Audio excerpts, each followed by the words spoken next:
வாழ்க வையகம், வாழ்க வையகம், வாழ்க வளமுடன். குரு வாழ்க, குருவே துணை. அருள்நிதி பேராசிரியர் அன்பழகன் திருவண்ணாமலை. அனைத்து அன்புள்ளங்களுக்கும் வாழ்க வளமுடன். குருவின் நினைவில் நின்று குருவினது ஞானக்களஞ்சியம் கவி ஒன்றை நாம் சிந்திக்கலாம். கவி எண் 297. நமது ஆர்வம் என்ற தலைப்பிலே குரு தந்திருக்கூடிய இக்கவியை இன்றைக்கு நாம் சிந்திப்போம். குரு அவர்கள் 1955 இக்கவியை நமக்கு தந்திருக்கிறார்.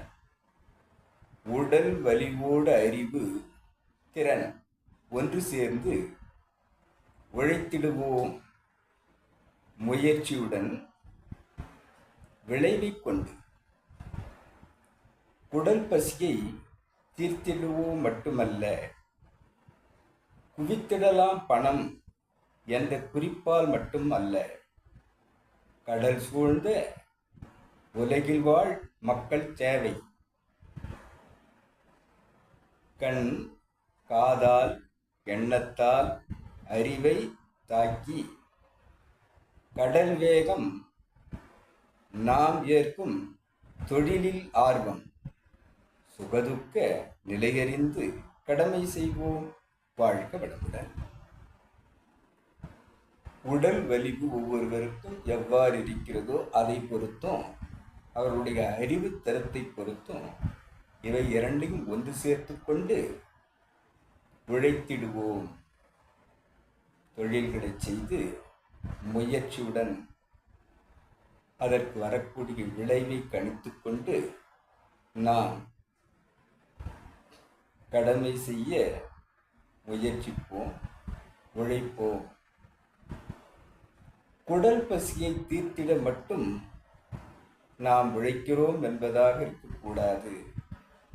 பணத்தை குவித்திடலாம் என்ற அந்த குறிப்பும் நமக்கு தேவையில்லை. கடல் சூழ்ந்த உலகில் வாழ் மக்கள் தேவை.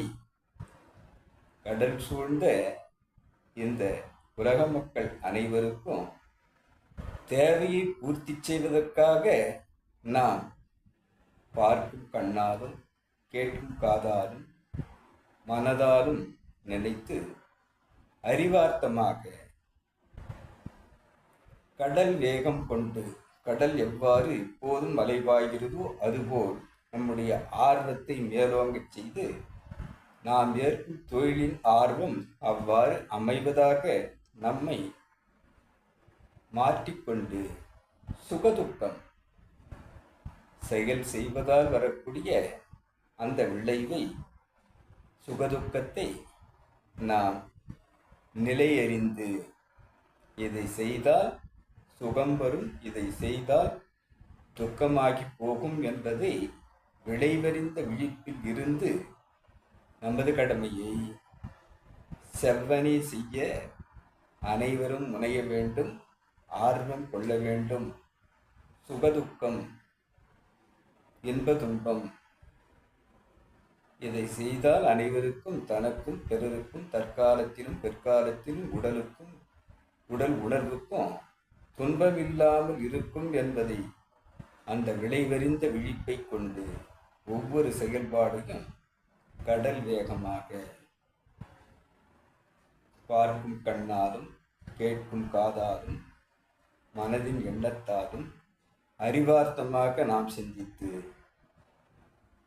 இந்த ஆர்வத்தை நமக்குள் ஏற்படுத்தி கொண்டு பணம் சேர்ப்பதுதான் என்று அல்லாமலும், பசியை நீக்குவதற்காக மட்டும் அல்லாமலும் நாம் உழைக்க வேண்டும், அந்த ஆர்வத்தை மேற்கொள்ள வேண்டும் என்று கூறும் குருவினுடைய இந்த சிந்தனை நமது ஆர்வம் என்ற தலைப்பிலே 1955 இக்கவியை குரு அவர்கள் நமக்கு தந்து நம்மை ஊக்கப்படுத்தி நாம் எவ்வாறு தொழில் ஏற்க வேண்டும், அதில் ஆர்வம் எவ்வாறு கொள்ள வேண்டும் என்பதை கூறும் இச்சிந்தனையை இன்றைக்கு நாம் சிந்திக்கலாம்.